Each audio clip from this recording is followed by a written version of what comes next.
Je vais demander à nos 3 prochains intervenants, Corinne Joigny, Jean-Édouard Grézy et Vincent Huguet, de monter sur scène. Merci également de les applaudir. On va parler beaucoup de numérisation, de digitalisation, et pour ne pas faire plaisir à Aurélie Dutoit, d'ubérisation. Donc je vous présente rapidement. Corinne Joigny, vous êtes directrice de l'innovation chez Altran Lab, co-auteur du Design Thinking au service de l'innovation responsable, ce qui me donne l'occasion de pratiquer avec mon excellent anglais. Je vous remercie vraiment beaucoup, ça fait plaisir. Jean-Édouard Grézy, anthropologue et fondateur de la société Alternego, co-auteur de la révolution du don. On va parler de cette problématique d'ailleurs du don dans un instant.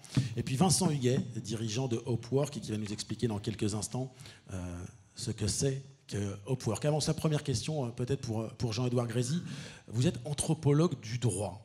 Alors quand j'ai vu ça sur votre CV, je me suis dit, bon d'abord, est-ce que c'est possible? Et ça veut dire quoi, notamment aujourd'hui dans le monde dans lequel nous vivons? Alors oui, c'est pas très commun, je suis un peu un des derniers mohicans de cette science des usages, des coutumes. En fait, c'était le droit avant 1804, globalement, tel qu'il se pratiquait à travers... Nous n'étions pas nés. On n'était pas nés. Et effectivement, par rapport aux juristes, on a été considéré longtemps un peu comme poussiéreux, puisqu'on travaille sur la dimension invisible, non quantifiable effectivement dans nos comportements. Qu'est-ce qui fait qu'on se comporte comme ci ou comme ça dans un collectif de travail, par exemple, au-delà de ce qui est écrit. Et ce qui est formidable avec la digitalisation dont je me réjouis énormément, c'est qu'on redevient à la mode, puisque effectivement, tout ce qui est procédure ne permet plus d'expliquer ce qui se joue aujourd'hui. Corinne Joigny, vous travaillez donc dans l'innovation et dans une société de services. En quelques mots avant d'entrer dans le débat, ça se traduit comment? Ça veut dire quoi là aussi? Ça veut dire quoi le service ou ça veut dire quoi l'innovation? L'innovation dans une société de services. L'innovation dans une société de services, elle est sous plusieurs angles. On travaille pour l'industrie. Altran, c'est un groupe qui fait de la recherche du développement externalisé dans l'industrie, dans la technologie. Donc, on travaille aussi dans le secteur bancaire, puisque de la technologie aujourd'hui est partout. Et qu'est-ce que c'est que l'innovation? L'innovation, c'est une idée nouvelle, adéquate. C'est pas juste une idée nouvelle comme ça, qui va être appliquée, mise en pratique pour créer une richesse. Et juste un point par rapport à ce qu'on a dit tout à l'heure, on parlait du travail. Le travail, c'est créer une richesse avant de la redistribuer. Comment on la redistribue, etc. Donc, c'est un point dont on pourra parler tout à l'heure, comment on innove pour la créer, cette richesse. Très bien. Alors pour créer cette richesse, lui, Vincent Huguet, il a créé donc la plateforme Hopwork. En quelques mots, qu'est-ce qu'on peut en dire? Vous collaborez avec 23 000 travailleurs indépendants, c'est ça? Oui, presque 24 000. Il y en a à peu près 2 000 qui s'inscrivent tous les mois en ce moment. Donc nous, on travaille sur le monde des freelances. Les freelances, en France, il y a à peu près 2,8 millions d'indépendants. Donc il y a des agriculteurs. Il y a des professions libérales, réglementées, médecins, notaires, etc. Et puis vous avez à peu près 700 000 freelances qui sont pour la plupart justement dans des métiers plutôt col blanc et qui sont dans des métiers très souvent et de plus en plus du digital. Donc ils vont être développeurs, ils vont être graphistes, ils vont être consultants en marketing, etc. Et donc nous, on en a 24 000 et on facilite la mise en relation avec des entreprises qui sont en face. Ça peut être des entreprises du CAC 40, mais c'est surtout beaucoup de TPE, PME qui recherchent ces freelances. Et la plateforme fonctionne un peu, pour faire simple, comme un Airbnb, avec un moteur de recherche localisé. Et vous allez rechercher des compétences qui vont ressortir. Donc il y a un peu cette notion de coopérative, de communauté de freelance qu'on va mettre en avant. Et en plus de la mise en relation, la plateforme va faciliter les deux parties pour toute la contractualisation, le paiement, et va assurer le freelance, qui est souvent un gros problème pour les freelances, c'est comment je trouve des clients, et ensuite comment je me fais payer. On assure le fait qu'ils soient payés à 48 heures fin de mission. Donc on facilite en fait le travail indépendant pour tous ces gens-là. Alors est-ce qu'ils ont, ces 24 000 collaborateurs, est-ce qu'ils ont des points communs et qu'est-ce qu'ils viennent finalement trouver chez vous? Parce qu'à partir du moment où on fait acte d'indépendance, même dans le travail, on se dit après tout, non, je ne veux pas d'une structure au-dessus de moi, à côté de moi, quelle qu'elle soit. En fait, c'est vrai qu'ils étaient déjà indépendants, ils ne nous ont pas attendus. Je pense que le mouvement s'accélère et va s'accélérer avec toutes les plateformes qui existent pour faire en sorte que de plus en plus de gens se mettent en indépendant, parce qu'avant, il fallait être indépendant, il fallait être bon dans son métier, exemple graphiste, mais il fallait être aussi bon commercial, bon gestionnaire. Or, on ne peut pas être les trois, et la plupart du temps, ce n'est pas le cas. Donc souvent, ce que vont venir chercher ces personnes, c'est à la fois donc, trouver des clients, à la fois être assuré sur la partie paiement, sur la partie assurance, Et donc, on va faciliter cette mise en relation de l'offre et la demande. Est-ce que Jean-Édouard Grézy, ça veut dire justement que le travail reste au final un vecteur d'intégration? C'est-à-dire que même si on affiche sa volonté d'indépendance, est-ce qu'au final, se retrouver dans une structure, une superstructure, une surstructure, est aussi un vecteur d'intégration indispensable? Alors oui, effectivement, on parlait des fonctions du travail dans la table ronde précédente. Le travail permet la réalisation, le travail permet de gagner sa vie. Et d'ailleurs, quand le travail va mal, les gens disent si je vais au travail, c'est juste pour gagner ma vie, faire bouillir la marmite, comme on dit. Mais quand ça va bien, effectivement, on s'aperçoit que le travail, c'est beaucoup plus. On a parlé de fonctions identitaires, de régulation du temps. Et il y a une dimension essentielle qui était déjà mise en avant par Marie Jahoda, notamment sociologue dans les années 30. Le travail est l'un des premiers pourvoyeurs de réseau social. Et le réseau social, il n'y en a pas 50. Il y a effectivement les amis, la famille, le travail, voilà, grosso modo, avec parfois une vie associative, etc., politique éventuellement, mais c'est encore plus rare. Et ce réseau social, c'est le premier facteur chance dans la vie, puisque c'est là que se révèlent les opportunités. Si je cherche un médecin, si je cherche une opportunité professionnelle, c'est grâce à mon réseau social en grande partie. Le réseau social, c'est aussi le premier facteur de bien-être, puisque en cas de coup dur, c'est là qu'on va obtenir du soutien social. Et effectivement, on s'aperçoit qu'au travail, les collectifs qui fonctionnent bien, finalement, passent plus facilement les transitions, les changements. Pour vous donner juste un exemple, on a mesuré à l'hôpital qu'aux urgences, quand un collectif dysfonctionne, il multiplie par 2 le risque de burn-out. Plus l'extérieur est difficile, plus les changements sont importants, plus l'intérieur doit être cohésif et facteur effectivement de soutien. Et toute cette dimension du réseau social, ce qui est assez formidable, c'est que c'est une dimension un peu invisible, non quantifiable, on le disait dans la table ronde précédente, et on s'en rend compte souvent par défaut, c'est-à-dire quand ça va mal. Souvent on dit pour se rendre compte de la puissance de ces liens qui créent aussi des initiatives, qui nécessitent aussi beaucoup d'autonomie pour s'adonner à la tâche, il suffit de faire la grève du zèle. Les Américains appellent ça, ou les Anglais, working by the book. Il suffit de travailler uniquement et de faire uniquement ce qui nous est demandé pour mettre à plat ou à terre une activité professionnelle en 1, 2, 3 jours. C'est même une pratique qui peut se faire en cas de contestation de mouvement social. Corinne Joigny, opine du chef depuis tout à l'heure. Vous aviez une réaction? Ouais, c'est intéressant. Moi, je rebondis sur le collaboratif et puis sur la création de ces technologies, en fait, qu'on nous met à disposition ou de ces systèmes énergétiques qu'on utilise pour alimenter en énergie ces technologies. En fait, on parlait tout à l'heure du travail dans les années 80, 70, etc. Le travail était très taylorisé. Et c'était confortable, on était dans un service, un bureau d'études, et on avait des tâches qui étaient extrêmement claires. Aujourd'hui, en fait, le monde va tellement vite, on a tellement le client au-dessus de notre épaule, le monsieur qui attend son système qui va permettre, avec son compteur électrique, de gérer sa consommation, de pouvoir couper, allumer son réseau, qu'en fait, l'entreprise, elle est condamnés, entre guillemets, les personnes de l'entreprise doivent de plus en plus travailler ensemble. C'est-à-dire qu'on ne peut plus être juste un développeur quelque part, être juste un ingénieur. On doit travailler entre des mécaniciens, des gens qui travaillent dans les systèmes embarqués, des gens qui vont faire du code.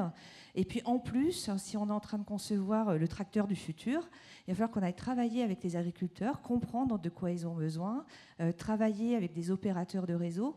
Et donc ce travail collaboratif, il faut l'organiser à travers de plateformes, des systèmes de plateformes, et puis l'organiser à travers des lieux dans l'entreprise ou hors de l'entreprise qui vont permettre à tous ces métiers de se rencontrer, de se parler, de co-construire ensemble.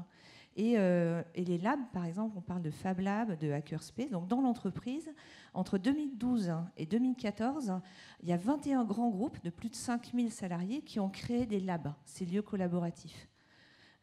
C'est pas nouveau le lab. En 1939, Hewlett et Packard créaient les règles du garage. Première règle, je vais changer le monde. Deuxième règle, il faut savoir quand est-ce qu'on travaille seul, quand est-ce qu'on travaille en collaboration. Troisième règle, je ne vais pas les énumérer, il y en a 10.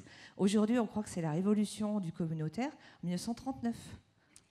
Juste, vous disiez travailler avec les agriculteurs. Est-ce que ça doit aussi changer la façon dont les agriculteurs, donc une large partie de notre audience, doivent appréhender une nouvelle façon de travailler? Est-ce que ils sont directement concernés dans leur relation à leur métier, ou est-ce que la relation est simplement externe? On l'est tous, enfin, en tant qu'humains, citoyens, on est tous reliés au digital. Ensuite, moi, j'ai la chance de venir du monde agricole. J'ai appris à conduire un tracteur à 4 ans en première petite, puisque mes parents étaient agriculteurs et viticulteurs. Et nous avons même conduit le même tracteur, on en a parlé. Voilà, c'était moi qui conduisais pendant qu'ils faisaient la charrette. Et donc, j'ai la chance, je suis la seule de ma famille à travailler dans l'industrie.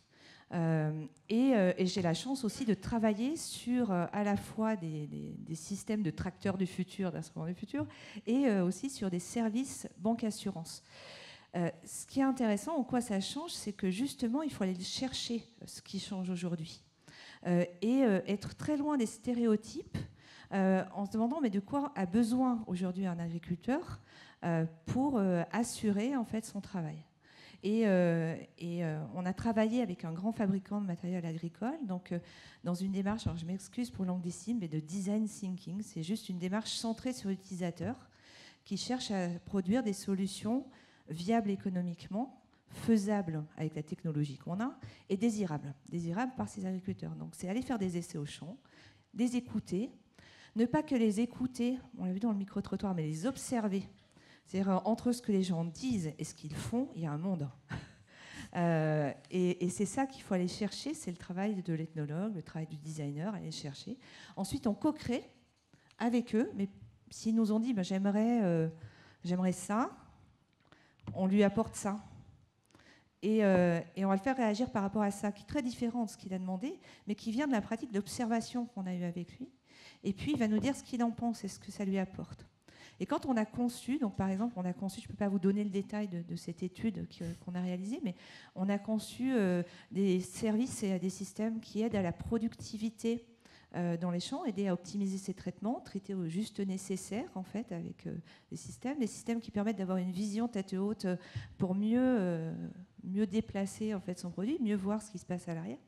Et on a eu la chance, en fait, de plein mois d'août, grand bonheur au milieu de l'Oise, de pouvoir montrer à 8000 agriculteurs de partout dans le monde des exemples de technologies qu'on avait développées. Et là, en fait, moi, qui croyais comprendre le monde agricole en venant, ça a cassé tous mes stéréotypes, tous mes souvenirs. Parce qu'en fait, c'est pas une question de génération, c'est pas une question de où on est, c'est une question de son rapport au travail, c'est une question de ses besoins primaires. Et juste 2 exemples. Un monsieur de 70 ans qu'on voit arriver avec une casquette. Et en fait, ce monsieur-là, il dit c'est vous les concepteurs? Je dis on en fait partie. Il dit ouais, ça, je le mets où dans mon tracteur? je le pose où dans mon tracteur? Et puis, une autre discussion avec un monsieur qui était un patron d'entreprise russe. Qui avait des problématiques de productivité très spécifiques pour optimiser et qui demandait un détail sur un équipement qui était un système connecté qu'on avait mis à bord. Donc en fait, c'est vraiment ce travail entre l'utilisateur et la question, c'est comment, par le travail de cet écosystème, on met au service de l'homme la technologie. L'ère du digital, c'est ça. Qu'est-ce qu'on veut faire du monde? De quoi on a besoin? Et comment on met la technologie au service de l'utilisateur, de l'humain. C'est un peu ce que vous faites, Vincent Huguet. Alors, je m'expose à un nom, n'hésitez pas, mais est-ce que parmi vos 24 000 travailleurs indépendants, est-ce qu'il y a des agriculteurs et est-ce qu'il pourrait y avoir des agriculteurs? Non, il n'y en a pas parce que, en fait, je vais développer là-dessus, mais justement, il y a beaucoup de types de plateformes. Et il y a des plateformes qui s'adressent à différents types de populations. On s'adresse donc à des freelances plutôt dans les métiers du digital. Maintenant, justement, pour revenir sur le terme d'ubérisation, c'est un terme qui est toujours vu de façon très négative. C'est pas un terme d'ailleurs américain, pour une fois, c'est un terme français. Il a été inventé par Maurice Lévy. Dans une interview, il a lancé ça. Il a dit tous mes clients essentiellement CAC 40, Maurice Lévy, patron de Publicis, ont peur de se faire ubériser. Pourquoi il fait ça? Évidemment, en faisant peur à ses clients pour être derrière l'entreprise qui va les conseiller pour ne pas se faire ubériser. Donc on a retenu ce terme qui est assez génial, mais on s'est basé, pour parler de plateformisation, d'un certain type de plateforme. une plateforme qui intervient sur un monde un peu compliqué, le monde du transport, un monde avec des enjeux de sécurité, de régulation, etc. Et finalement, on a cristallisé sur ce terme tout ce qui se passe sur la plateformisation en général. D'ailleurs, je vous invite plutôt à dire plateformisation, ubérisation, c'est plutôt 2015. Donc, on a aujourd'hui une plateformisation et qui apparaît dans tous les domaines et qui a commencé avant Uber d'ailleurs. Si on prend l'agriculture, moi j'y vois énormément de positifs. Évidemment, ça ne reste que des niches aujourd'hui, si on prend le cas spécifique de l'alimentation, de l'agriculture, mais je connais très bien les dirigeants d'une plateforme comme La Ruche qui dit oui, qui met en relation directe des agriculteurs et des consommateurs. Pour moi, l'ubérisation, c'est pas Monsanto, c'est La Ruche qui dit oui. C'est-à-dire qu'elle ubérise Carrefour, elle ubérise Leclerc. Alors, il y en a d'autres comme ça. Il y a peut-être qu'Amazon ubérisera aussi les grandes enseignes. Mais quelque part, c'est quelque chose qui peut être très positif pour les gens qui utilisent, pour les contributeurs de cette plateforme. Juste une précision, parce qu'on associe aussi tout le temps ubérisation, paupérisation du travail, précarisation, c'est toujours les mots qui reviennent. Dans notre cas, on a fait un sondage, alors certes ce sont des cols blancs, c'est peut-être un peu différent, mais on a fait un sondage sur notre base, 90% ont fait le choix d'être indépendants. On n'a jamais demandé à un médecin ou un notaire s'il se sentait précarisé, il a fait le choix d'être indépendant. Dans notre cas, c'est aussi des personnes qui ont en moyenne 31 ans, ils ne font pas ça à la sortie de l'école. Souvent, ils vont travailler avant dans des entreprises et puis ils vont se rendre compte, pour faire le lien avec le sujet précédent, que finalement, il y a des attentes qu'ils ont en termes de management qui sont autres et ils préfèrent, pour le choix, et leur premier choix, il est fait pour des questions de liberté, d'absence de hiérarchique, ils préfèrent se mettre en freelance.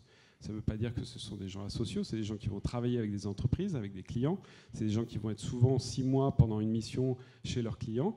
Mais ils ont fait ce choix et c'est quelque chose qui clairement va transformer les entreprises. Donc, juste pour dire que ubérisation, donc il faut faire attention à ce terme, même si personnellement je pense que beaucoup de gens dans la salle ont déjà utilisé Uber et en tant que service, en tant que client, c'est assez extraordinaire. Mais il y a une plateformisation au sens général et on en profite finalement tous. Jean-Edouard Grésy, une question. Vous défendez, vous avez d'abord constaté la révolution du don. J'en profite pour faire mon travail de speakerine pour faire plaisir à Fabien Yannick. Voilà, c'est magnifique, devant la caméra. C'est un métier aussi. Révolution du don, logique du don au sein de l'entreprise. C'est quoi précisément? Comment on peut l'intégrer dans des secteurs qui sont plateformisés, pour reprendre l'expression de Vincent Huguet? Alors, est-ce que c'est possible d'abord? Oui, avant de parler de la plateforme, le don est une dimension anthropologique, c'est l'essence du lien social. Ça a été mis en avant par Marcel Mauss, par un essai mondialement célèbre, l'essai sur le don en 1925. Et il montre déjà à l'époque que dans toute société, les rapports sociaux ne sont pas fondés sur le marché, sur le troc ou sur le donnant-donnant, mais sur le don. Alors, comprendre comment fonctionne le don et le contre-don, c'est un peu compliqué, effectivement. L'essence du lien social, ça demande un peu de temps, mais c'est tout à fait passionnant. Juste par rapport à ce sujet, c'est pas que généreux le don. C'est-à-dire qu'il dit déjà à l'époque que le don dans les langues germaniques anciennes, gift, a 2 significations, à savoir cadeau et poison. Et effectivement, c'est pour ça que je ne crois pas du tout à la disparition du management dans les organisations, puisque un collectif n'est pas bisounours, la coopération ne se décrète pas, et il y a un véritable travail de régulation constant pour assurer la performance et la qualité de vie au travail qui vont de pair et effectivement qui sont indissociables.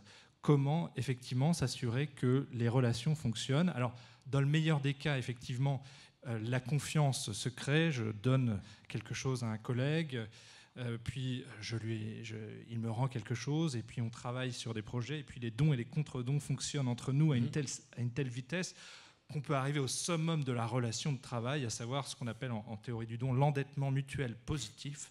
L'endettement mutuel positif, on dit ça dans le langage courant, à savoir quand on s'aime, on ne compte plus car on ne sait plus si on est débiteur ou créditeur, et c'est exactement ce qu'on recherche, car ça permet d'aller à une vitesse folle sur un projet et de ne plus avoir besoin de négocier chaque élément.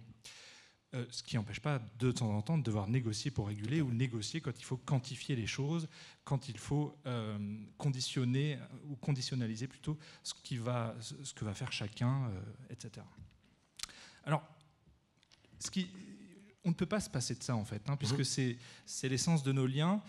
Il y a une étude, la plus vieille étude en sciences humaines sur le bonheur, il y a un magnifique TEDx sur le sujet qui révèle que le premier facteur de bonheur sur Terre, et ça ne disparaîtra jamais, c'est la qualité de nos relations aux autres. Alors cette qualité de nos relations aux autres, effectivement, grâce à la digitalisation, elle peut s'en trouver renforcée, et vous avez, à travers le travail à distance, même dans les familles, pouvoir continuer à converser avec tous ces enfants aux quatre coins du monde par Skype, par différents réseaux sociaux, d'être tenus informés sur Facebook, etc., voilà, sur Snapchat ou autres réseaux sociaux, de pouvoir partager, échanger. Finalement, ce qui est important, c'est ce qui transite dans nos liens. C'est de l'information, c'est du soutien, on se rend service, on se fait des compliments, on se fait des petites choses comme ça, des petits cadeaux, et des moments privilégiés qu'on passe ensemble. Alors, que ce soit fait de gré à gré ou effectivement sur une plateforme, ça dépend de la plateforme, j'ai envie de vous dire. Est-ce qu'on va y passer le temps nécessaire? Un moment privilégié avec quelqu'un, par exemple, ça veut dire que quand je suis en face à face avec lui ou sur une plateforme, je ne suis pas en même temps à travailler sur mes mails, à répondre à un truc et je lui accorde 2 minutes. Donc ça veut dire, à mon sens, à travers le digital, être d'autant plus vigilant sur les règles du jeu quand on travaille à distance. On peut faire une pause café à distance aussi ensemble. On peut s'accorder du temps pour du non-travail ensemble à distance. Tous ces éléments sont importants. À défaut, le danger, c'est une accélération du temps et considérer ces moments informels du travail comme des moments de non-travail et les faire disparaître. Et là, effectivement, on va vers de l'isolement et du mal-être. Corinne Joigny, en préparant ce rendez-vous, vous me disiez, prenez l'humain, la diversité des profils, l'échange, ça revient à ce que disait Jean-Édouard Grésy? Oui, exactement. Il y a beaucoup d'échos. Pour pouvoir aujourd'hui produire une innovation technologique ou service ou sociétale, il faut travailler avec des profils extrêmement différents. Et les relier. J'aime beaucoup votre notion d'entêtement mutuel positif. J'adore. Mais en fait, quand vous mettez des gens extrêmement différents ensemble, en fait, on ne parle pas le même langage. Quand on utilise le même mot, ça ne veut pas dire la même chose. On n'a pas la même culture parce qu'on ne vient pas. Et donc, la première chose à faire, c'est effectivement qu'est-ce que l'autre va pouvoir m'apporter, qu'est-ce que je vais lui apporter. Donc, j'aime bien cette notion de don, puis commencer à créer ce lien. Après, le digital ne veut pas dire, loin de là, la distance et le tout virtuel. Ça, c'est ce qu'on a pu croire. C'est pas ça. C'est la menace qui a été brandie assez régulièrement. C'est pas ça. Et en fait, dans le phénomène des labs en entreprise dont je parlais tout à l'heure, mais plus globalement avec les hackerspace, les Fab Labs, etc., c'est le retour au physique. C'est-à-dire qu'en fait, on se rend compte qu'il faut avoir ce lien. On a parlé beaucoup du lien du digital, mais c'est aussi revenir au proto, revenir à je te montre, on partage, hein, je te montre ce que c'est qu'une maquette, on co-construit ensemble quelque chose, et puis on va se faire un run où on va rester 2 jours en train de produire et de fabriquer quelque chose ensemble.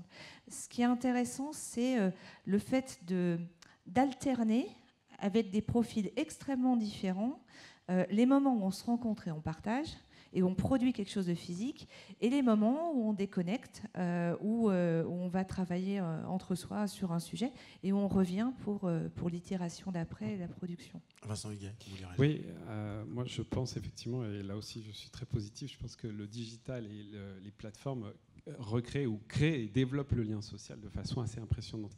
Mais au-delà de ça, je crois que c'est... J'étais hier par exemple à Londres, il y avait un premier, alors nous on appelle ça des hop drinks, hein, c'est la communauté elle-même de notre plateforme qui a mis ça en place. C'est des apéros qui sont spontanément nés de la communauté, où les gens ont eu besoin de se retrouver. Alors, des façons de se retrouver, des groupes auxquels on peut faire partie, il peut en avoir plein. Là, en l'occurrence, ils avaient besoin, via la plateforme Upwork, de se rencontrer, et il y en a dans toutes les villes de France, à peu près toutes les semaines. Et ça, vous le voyez lorsque vous utilisez des plateformes en général. Lorsque vous utilisez Blablacar, Au lieu d'être seul dans votre voiture, vous êtes avec d'autres personnes. Lorsque vous allez utiliser Airbnb, au lieu d'avoir juste la personne à la réception de l'hôtel qui va vous donner vos clés, vous allez avoir une interaction un peu plus importante avec quelqu'un de local qui va vous vendre un peu son quartier, sa ville, etc.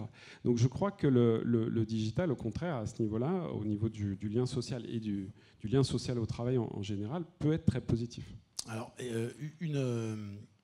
un cas concret, la direction d'AXA très récemment a signé avec les syndicats un accord pour développer à la fois le télétravail et en même temps donner le droit à la déconnexion. Jean-Édouard Grésy, est-ce que ça, on est dans l'évolution justement, on est à la fois dans cette évolution quasiment irréversible et en même temps, on est déjà dans des garde-fous avec des protections pour les salariés qui seront volontaires ou pas pour cette méthode de travail? C'est un très bel exemple puisqu'on voit les deux dimensions. C'est-à-dire que je permets aux salariés de travailler chez eux, donc ils vont gagner du temps de transport, ils vont gagner du temps de productivité. D'après certaines études, on gagne près de 20% de productivité, donc c'est intéressant pour l'entreprise. Le danger, c'est que, comme le disait déjà Marcel Mauss à l'époque, se donner, ce n'est pas se sacrifier. Et effectivement, est-ce que j'arrive chez moi à organiser mon temps de travail, à faire des temps de pause, à déconnecter mon temps de vie pro de mon temps de vie perso, parce que je peux ne jamais arrêter jusqu'à plus d'heures. Donc effectivement, l'organisation, l'entreprise a aussi une responsabilité pour protéger les salariés d'eux-mêmes sur les horaires de réunion tardives, aussi pour l'égalité homme-femme, pour renforcer effectivement la qualité de vie au travail et puis arriver à gérer toutes ces sphères. Ce dont on s'aperçoit effectivement sur les études sur le burn-out, qui est un peu le mal du siècle d'après certains, c'est que c'est l'incapacité finalement à déconnecter, et finalement on arrive à un travail qui est morcelé, à savoir que quand je suis dans ma vie pro, j'ai la vie perso qui vient. Donc je reçois des SMS, des mails, je réponds sur Facebook, sur machin. Je suis en pause, je suis encore connecté parce que je regarde ce qui a été pushé sur Twitter, sur machin, sur truc. Je rentre chez moi, j'ai ma vie perso, mais je suis à nouveau avec le travail parce qu'il y en a qui m'envoient des machins. Et du coup, je finis, il y a un livre d'un médecin québécois qui est assez amusant qui s'appelle « Pensuard le hamster ». C'est-à-dire j'ai mon cerveau qui ne déconnecte plus et je finis dans une roue à tourner de plus en plus vite, à ne plus savoir distinguer l'essentiel de l'accessoire. Et finalement, je m'oublie moi, j'oublie les personnes qui me sont chères. Et je perds en efficacité au global. Corinne Joigny, est-ce que vous pensez justement de cette espèce de risque, d'ailleurs de burn-out ou peut-être aussi également de bore-out, c'est-à-dire le fait de se sentir à l'inverse, chez soi peut-être, et totalement démuni et impuissant et se sentir délaissé? Oui, je pense qu'il y a les deux. Moi, je reviendrai à ce que disait Aurélie. Alors, je suis désolée, j'ai oublié. Aurélie Dutoit. Merci, j'ai oublié votre nom de famille. Sur cette recherche d'accomplissement et de réalisation de soi au travail, moi, j'ai la chance dans l'entreprise, au sein d'Altran, dans l'équipe que je manage ou dans celle que je suis en fonctionnel, de travailler à la fois avec beaucoup de jeunes, mais aussi avec des personnes qui ont la soixantaine. Et encore une fois, ce n'est pas qu'une question de génération, j'insiste. Et j'ai la chance aussi d'être avec beaucoup de gens qui sont passionnés par ce qu'ils font.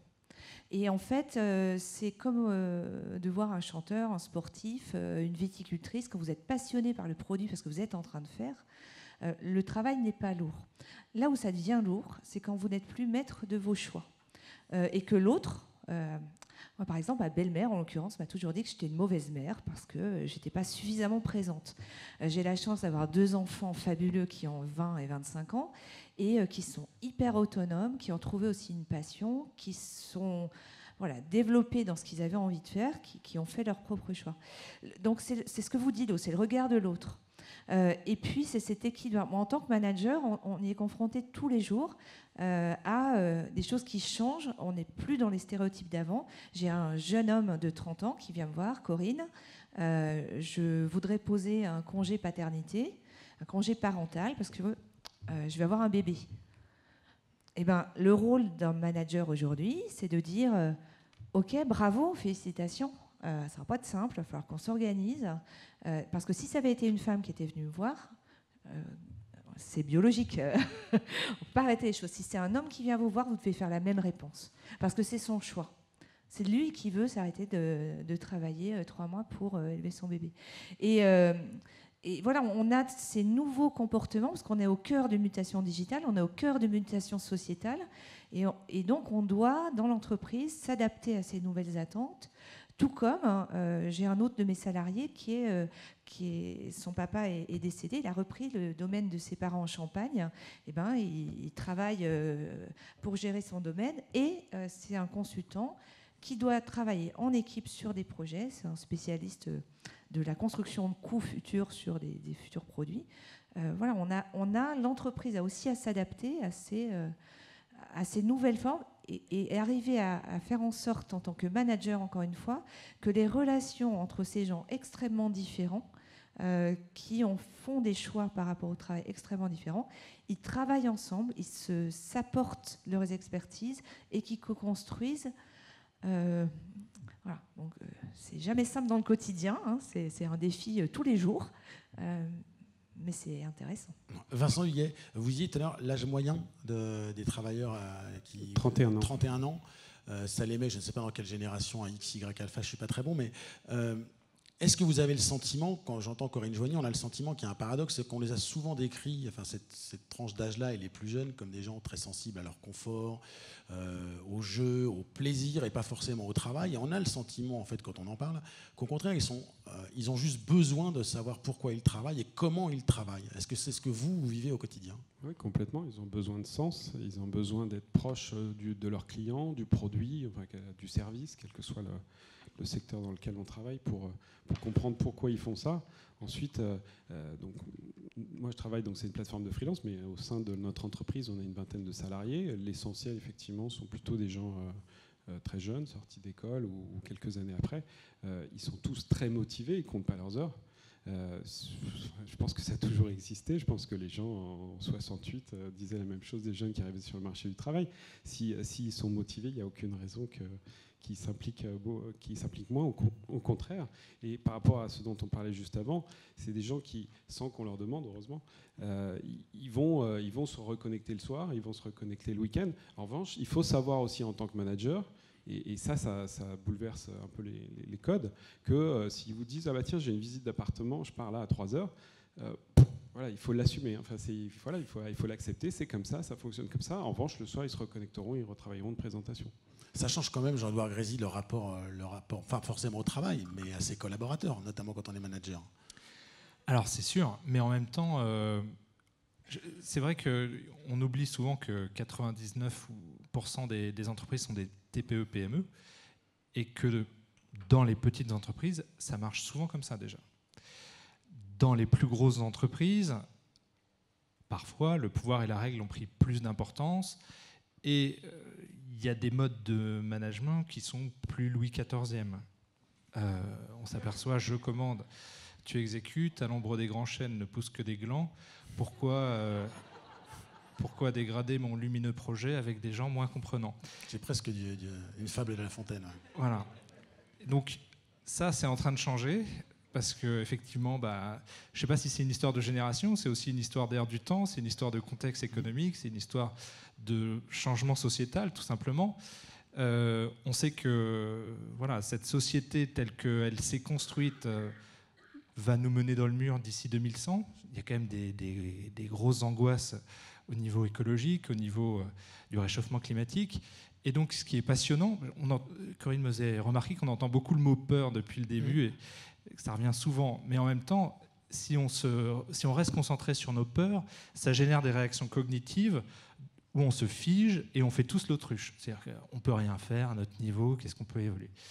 Il y a un film qui est assez magique qui s'appelle Demain, qui a eu le César, qui a été réalisé par Cyril Dion, où il dit, finalement, ce qui est passionnant, c'est qu'il faut réinventer une histoire qui nous fasse envie, recréer du désir pour aller vers quelque chose qui nous fasse envie.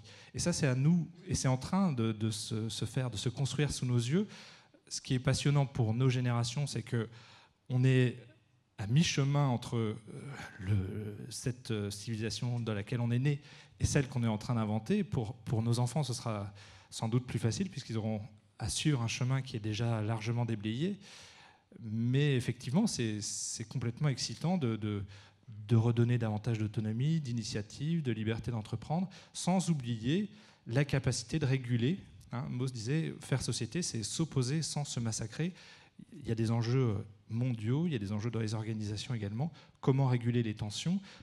On crée plus de débats, mais ça crée plus de tensions aussi. Comment réguler ces conflits ? Comment oser avoir l'audace d'y faire face ? Corinne Joly, vous m'arrêtez si je me trompe, mais j'ai le sentiment, là encore, quand je vous écoute, que dans les décennies précédentes, quand il y avait un changement, c'était un changement par tranche d'âge. C'est-à-dire qu'on arrivait, on était jeune et on passait dans on subissait un certain changement de société scolaire, et qu'aujourd'hui, en fait, le changement, il concerne tout le monde. On est dans un changement transversal, quel que soit son métier, quel que soit son âge, et que ça donne aussi sans doute un sentiment assez affolant parfois, mais ça peut aussi rassurer de se dire que tout le monde est concerné, que la personne en face, que la personne à côté, que quelqu'un qu'on ne connaissait pas, quelqu'un qui fait 2 fois son âge est aussi impacté par ce changement-là. On est tous sur la même planète. Hein, jusqu'à... Non, mais c'est pas forcément tout le temps le cas, ça n'a pas forcément été tout le temps le cas en tout cas. Oui, on a fait plusieurs études, on en parlait avec justement des ethnologues aussi, et quand on a travaillé sur la responsabilité, on travaillait avec un philosophe de la responsabilité, on a eu à travailler avec des gens de l'entreprise, hein, de toute génération. Et effectivement, on est tous concernés par ce changement, par le digital. Donc le tous concerné, oui. Et ce n'est pas une question de génération. On a fait une étude sur... on demande une étude sur les seniors, les produits, les services pour les seniors, et notamment sur l'innovation dans le service pour la relation aux seniors. En fait, quand vous étudiez le sujet, quand vous regardez, j'ai la chance de travailler avec des designers industriels, en plus des ethnologues, et puis ils disent non mais le parti pris, ils travaillent de l'exploration, puis ensuite ils prennent un parti pris. Ils disent mais en fait le parti pris, Corinne, qu'on va prendre, c'est pas un parti pris générationnel, c'est pas un parti pris de classe sociologique, on va prendre un parti pris sur la longévité positive. En fait, il y a des gens, ils sont aveugles, ils ont une jambe en moins, ils ont extrêmement peu de ressources, etc. Et ça ne va pas les empêcher en fait, de voir le verre à moitié plein, toujours. Et on a été chercher en fait, dans cette étude, qu'est-ce qui fait que ces gens-là, ils voient toujours le verre à moitié plein. Et comment on va pouvoir aider les autres, ceux qui ne voient pas le verre à moitié plein, à le remplir. Donnez-nous la réponse. Donnez-nous la réponse, s'il vous plaît. La réponse, elle n'est pas simple. Je pense qu'il y a des gens mieux... parce qu'en fait, on touche très vite à l'estime de soi. Et là, c'est autre chose. Ce n'est pas le service que vous allez créer qui va faire changer l'estime que vous avez de vous-même. Mais par contre, toutes les solutions digitales ou physiques, et qui mixent les deux, qui vont permettre aux gens de se rencontrer, on en parlait tout à l'heure, qui vont permettre d'échanger avec l'autre, qui vont permettre de co-construire, ça c'est important.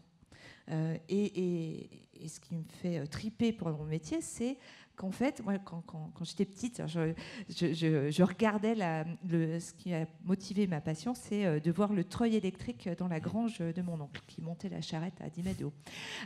Et j'ai démonté, pas démonté vraiment parce que je me serais fait engueuler, ce treuil. Aujourd'hui, en fait, une jeune fille qui regarde quelque chose, j'en ai vu une avant-hier à une conférence sur l'Internet industriel, c'est une Irlandaise, c'était la conférencière la plus jeune que j'ai jamais vue, 13 ans. European Digital Girl of the Year. Et elle, en fait, elle jouait aux jeux vidéo et en fait, elle avait envie de savoir comment s'était fait un jeu vidéo. Mais c'est pareil, on parlait tout à l'heure des montées.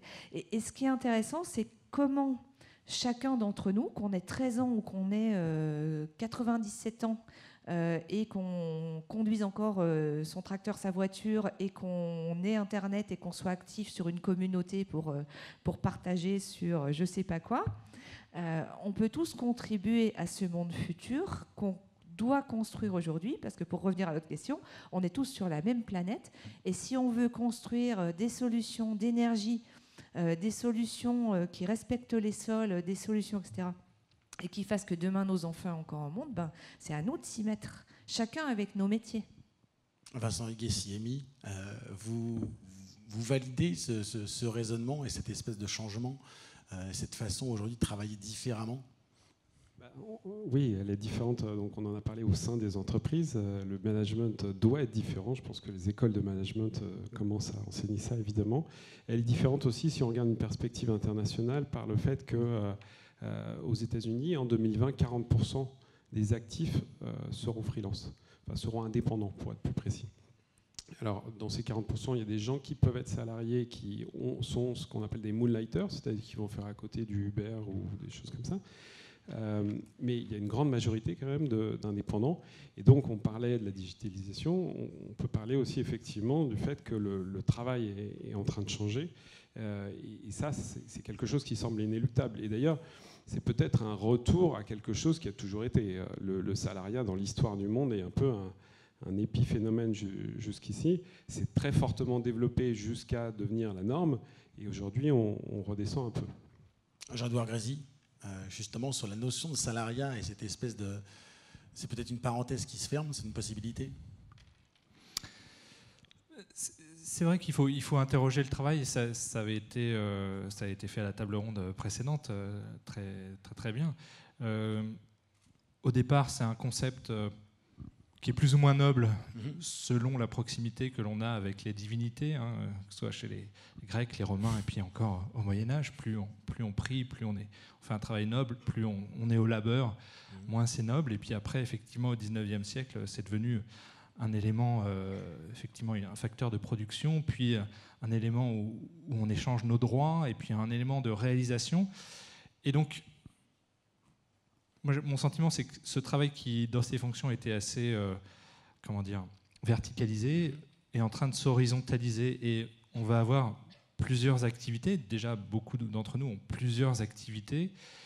Et on cherche tous les modalités pratiques pour s'en sortir sans aller au burn-out. Donc, comment avoir des activités qui font du sens, qui nous permettent de nous rémunérer. On retrouve là toutes les fonctions du travail qui, elles, ne changeront pas, qui créent du réseau social, qui nous permettent de nous réaliser, qui renforcent notre identité, qui valorisent nos compétences, avec cette question du temps qui devient centrale, puisque on n'aura malgré tout que 24 heures et il faut un peu dormir. Donc comment arriver à segmenter? Alors effectivement, si j'ai un travail qui me permet de finir à 13h, de démarrer plus tôt pour faire mon activité derrière, je vais plutôt choisir cette boîte. Si j'ai des enfants et que je peux travailler chez moi un petit peu, je vais plutôt choisir telle autre entreprise pour pouvoir jongler avec ma vie du mieux que je peux. Pour autant, Corinne Joigny, je reprends le chiffre que donnait Vincent Gay il y a quelques instants, 40% des travailleurs aux États-Unis freelance en 2020. En toute honnêteté, j'ai du mal à croire que ça sera la même chose en France, même si on se projette un peu plus, si on se met à échéance 2030. Est-ce que l'évolution est inéluctable selon vous? Il y a une évolution, c'est certain, quand on regarde aux États-Unis. Quand vous interrogez les jeunes, c'est LinkedIn qui a fait un sondage, il y en a 50% qui disent je veux créer ma propre boîte. En sortant d'école, on le voit, il y a des dispositifs comme Pépite sur les étudiants entrepreneurs qui permettent ça, créer sa société en sortie d'école.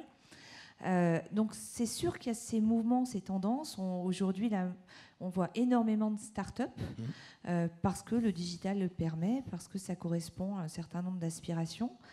Moi, je crois beaucoup à l'hybridation. C'est-à-dire que je ne crois pas à tous indépendants, tous salariés, tous machin, le travail fait mal. Je crois beaucoup au fait qu'il va falloir créer des nouveaux systèmes, on parlait de régulation tout à l'heure, des nouveaux systèmes en fait, qui vont permettre de travailler ensemble. Donc en innovation, on va devoir apprendre à travailler en innovation ouverte et on pourra travailler entre les indépendants de la plateforme de Vincent, avec la start-up qui est au fin fond du Limousin, avec la start-up qui est au fin fond de l'Indonésie, pour un client qui est en Ouganda. Donc en fait, on doit apprendre à poser des nouvelles règles. Et les anglo-saxons sont extrêmement en avance sur les règles contractuelles qui gèrent cette innovation ouverte. Comment on travaille en écosystème et comment on règle la question de la redistribution de la richesse créée, de la valeur créée. Donc là, on n'est plus seulement entre le salarié, mon salaire, comment je suis associé. Si on veut être associé à une start-up, c'est pour être associé au réseau.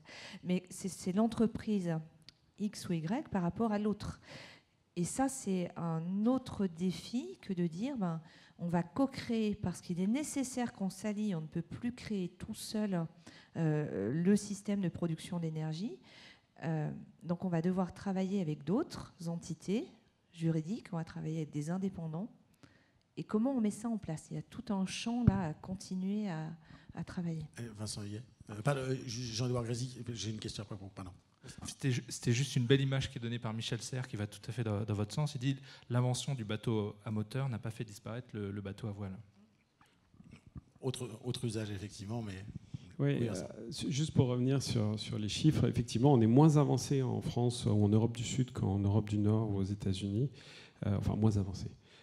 On peut en débattre, mais le mouvement est moins avancé. Cependant, on est en train de le rattraper parce que la croissance est très forte. En 10 ans, sur les travailleurs freelance, le nombre a doublé en France. En fait, toutes les catégories d'emploi, le CDI, le CDD, même l'intérim, sont plutôt stagnants, voire décroissants. Il n'y a que le travail indépendant qui se développe. Au-delà de ça, je ne pense pas qu'on sera tous indépendants, effectivement. Encore une fois, moi je reprends l'exemple, j'ai des salariés dans mon entreprise. Lorsqu'on a envie de pérenniser des compétences, on a tout intérêt, au contraire, à avoir ces salariés. Regardez les entreprises de la Silicon Valley, donc, qui sont censées être peut-être un peu les modèles de demain, elles se battent pour garder leurs salariés, sinon elles ne leur donneraient pas des cantines gratuites, des clubs de sport, la possibilité de travailler d'où ils veulent, etc. Donc je pense qu'on va vers un modèle beaucoup plus hybride. Clairement, on n'aura plus un modèle du tout salariat, on aura un modèle hybride, hybride sur le nombre de personnes à un moment T, mais surtout, on ne sera pas une seule chose toute sa vie. Et donc effectivement, pour un groupe comme le vôtre, peut-être que ça demande une réflexion, parce qu'avant on était agriculteur toute sa vie, où on était salarié toute sa vie. Aujourd'hui, on sera l'un puis l'autre. Je pense qu'il y a des jeunes tous les jours qui sont consultants et qui demain deviennent agriculteurs. Je ne sais pas si le chemin inverse est vrai, mais pourquoi pas. Et puis, on sera surtout les deux en même temps. On fera une activité salariée, puis à côté, on fera de l'indépendant ou l'inverse. Donc je pense que clairement, les organismes de protection sociale, le fait qu'en France, le RSI soit séparé de la sécurité sociale, va devoir être repensé pour qu'on ait une fusion, une espèce de caisse commune, qu'on puisse porter un peu ces avantages et qu'on puisse naviguer plus simplement de l'un à l'autre. Et ça, je pense que c'est créateur de richesse. Ça veut dire, Corinne Joigny et Jean-Louis Grésy, qu'on se trompe, ou qu'on souhaite se tromper, ou qu'on souhaite nous tromper quand on parle de plateformisation, d'ubérisation, et qu'on est plus dans une hybridation de la société ou du monde du travail. On ne se trompe pas quand on dit la création de Blablacar, avec Frédéric Moza, qui est un garçon remarquable, et là, enlever 15% de trafic sur les grandes lignes de la SNCF, et quand on est cheminot et qu'on voit ça, je pense qu'on se pose des questions. Donc, c'est pas pour dire que tout est un tout, c'est que ça arrive. Hein. La technologie, les évolutions le permettent. Donc, en fait, la question, vous posez la question de non, le mot hybride. Le mot hybride revenait. Hybride, dans votre bouche, pour moi, hybride, c'est bien, quoi. Hybride, c'est la vie, c'est comme ça, c'est des mutations. On mute pour s'adapter. Et si on ne s'adapte pas, on meurt. Et si on n'innove pas, si on ne change pas, on meurt. On est plus à risque. On parlait de peur. Il faut plus avoir peur si on ne bouge pas que si on se dit comment je me saisis du digital, comment je me saisis de ces mutations et qu'est-ce que moi je peux y faire et qu'est-ce que je peux en faire, et qu'on soit intrapreneur ou entrepreneur, peu importe. Mais qu'est-ce que chacun d'entre nous peut faire par rapport à ça. Mais Jean-Louis Grésy, en tout cas, c'est l'un des enseignements que je retiens des quasiment 2 heures qu'on passe ensemble. C'est-à-dire que ce mot hybride revient régulièrement dans votre bouche, et c'est un mot qui, en dehors de cette salle, je n'ai pas entendu 1000 fois auprès de décideurs, notamment politiques ou économiques. C'est l'essence même de la pensée complexe. C'est-à-dire que c'est pas soit, c'est et. Ce sera et du travail et effectivement du freelance ou de l'entrepreneuriat, de l'intrapreneuriat. Ce sera et du livre papier et du livre numérique et du bateau à moteur et du bateau à voile. Si on observe les systèmes complexes, c'est ce que montre très bien Edgar Morin dans la pensée complexe. Il dit, vous prenez, je sais pas, de la terre seule, vous prenez de l'eau seule, vous prenez des bactéries seules. Chaque élément seul a des propriétés propres. Mais quand vous les mélangez, c'est ce qu'on appelle l'émergence. Ça crée des qualités nouvelles qui ne sont pas portées intrinsèquement par tous les ingrédients. C'est ça le principe de l'émergence d'une nouvelle société. Ça crée des choses, l'émergence de nouvelles choses, alors effectivement, ça bouscule les lignes, ça amène des repositionnements, ça prend pour certains des parts de gâteau, donc ça peut bousculer fortement, mais ça ne fait pas nécessairement disparaître tout ce qu'il y avait avant, au contraire. Et notamment, ça ne fera pas disparaître, et ça rejoint ce qui a été dit avant, le mou. J'aime bien cette idée du mou, à savoir les les soft skills, le lien social, ce qui fait qu'on est heureux, ce qui constitue même notre humanité. Marcel Mauss disait que le don, c'est un fait social total. Effectivement, vous prenez un cœur humain noir, blanc ou d'asiatique, ça marche pareil. Nos liens sociaux fonctionnent à peu près pareil. Ne circulent pas nécessairement la même chose, parce qu'il y a des dimensions culturelles, il y a des dimensions liées aux niveaux sociaux, mais ça marche pareil. Et je ne vois pas qu'est-ce qui pourrait faire que, à travers la digitalisation, nos cœurs humains varient ou nos rapports sociaux ne suivent pas les mêmes principes fondamentaux. Juste une question, Jean-Louis Grésy, toujours, je vais garder le micro une petite minute de plus. Vous avez travaillé sur les travaux de Dan Pink, qui avait pour règle, il parlait des motivations au travail, la carotte ou le bâton. Est-ce que, avant de se quitter, vous avez une bonne nouvelle à annoncer à notre audience, à savoir qu'il n'y aura pas forcément ni de carotte ni de bâton demain? Alors c'est encore, ouais, c'est encore hybridation, je suis désolé.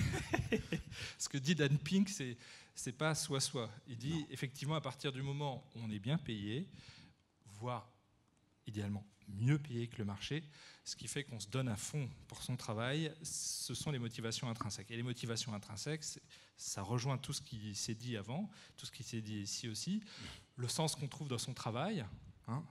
On donne souvent l'exemple d'entreprises, le pourquoi de leur démarche. Apple ne vend pas des ordinateurs, il permet à ses consommateurs de se sentir en avance de phase sur les nouvelles technologies. Ricard ne vend pas du Ricard, il vend de la convivialité. L'Oréal ne vend pas des crèmes de beauté ou du shampoing, il vend la possibilité de se sentir plus beau et développer l'estime de soi et peut-être de voir le verre à moitié plein, etc. Donc le pourquoi. Les compétences, est-ce que j'ai le sentiment de progresser dans mes compétences? Et par rapport aux dimensions de plateforme, le client peut me donner le sentiment que je progresse, m'amener de la reconnaissance, mais j'ai aussi besoin, et ça va être un sujet aussi en tant que freelance. Je suis un ancien freelance et finalement j'ai créé une entreprise parce que j'avais besoin de confronter mes compétences à d'autres pour les faire évoluer et les faire progresser.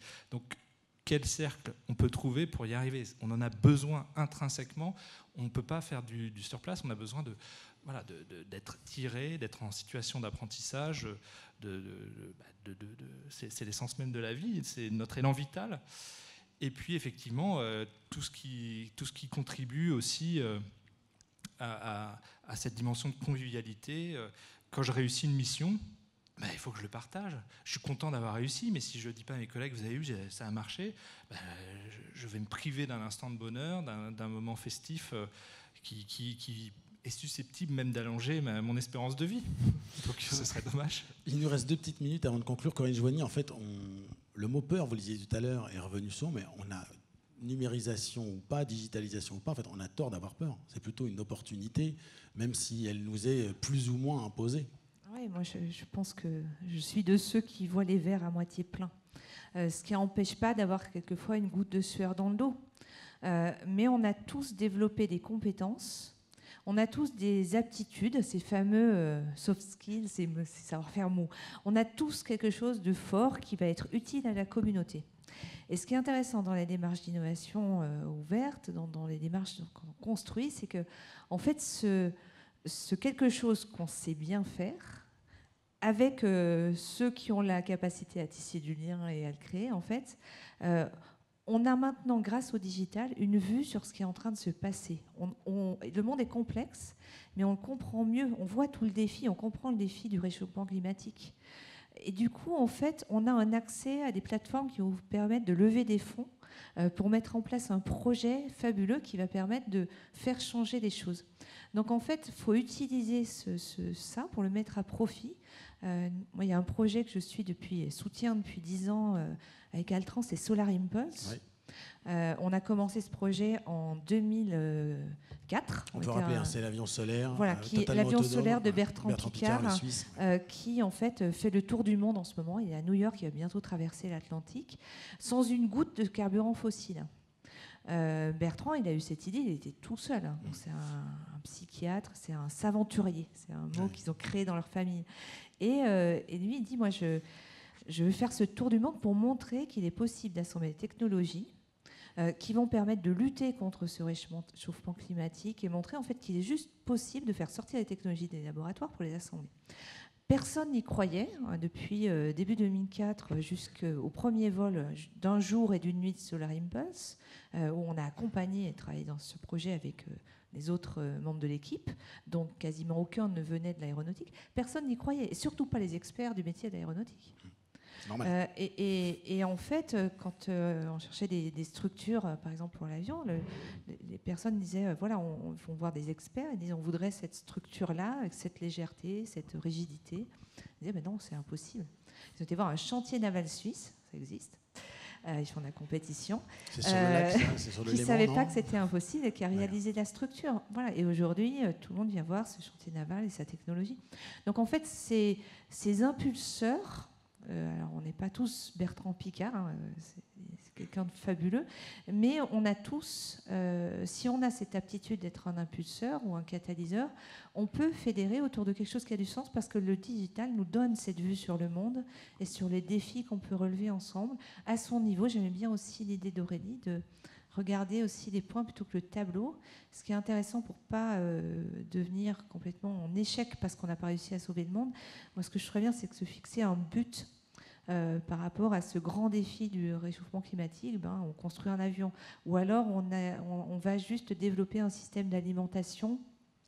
Il y a une start-up qui s'appelle Dracula Technologies, qui fait, le nom fait peur justement, qui fait des panneaux solaires flexibles et à bas coût.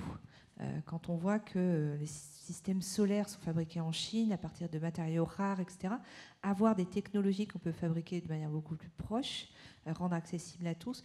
C'est ça en fait qu'on a comme responsabilité, chacun avec nos compétences, de faire un travail, donc quelque chose où on utilise nos aptitudes au bénéfice de. C'est ça que je trouve intéressant. On aura peut-être l'occasion de faire un débat sur le réchauffement. Il n'y a pas de souci, c'est très intéressant. Une dernière question, peut-être Vincent Huguet, plus personnelle. On parlait de cette mutation, cette digitalisation. Est-ce qu'aujourd'hui, on est le 16 juin 2016, vous vous considérez comme un pionnier, un classique ou un dépassé ? Sur la digitalisation? Non, sur votre cœur d'activité, de cette façon un peu ironique, est-ce que vous avez l'impression d'être dans l'air du temps, d'être encore en avance ou déjà un petit peu en retard par rapport à ce qui nous attend? J'espère qu'on est encore un peu pionnier, du moins on continue d'essayer de toujours être innovant. L'entreprise a 3 ans. Oui, on est pionnier dans le sens où il existe beaucoup de plateformes. Encore une fois, comme je disais, il y a autant de plateformes que de secteurs d'activité, et il y en aura de plus en plus. Il y en a aussi ensuite sur d'autres pays avec des approches toujours différentes. Et sur notre approche, effectivement, on n'est pas souvent, les startups françaises ou européennes sont dans la copie de choses qui sont venues aux États-Unis, qui ont été créées en Silicon Valley. Là, on n'est pas sur une copie, on est vraiment sur quelque chose d'innovant, et on espère pouvoir le diffuser demain dans d'autres pays. Voilà. Merci beaucoup, merci à tous les trois. On va s'arrêter là pour cette seconde table. Merci de votre participation. Merci à cette audience. Très bonne fin de journée, à tout de suite.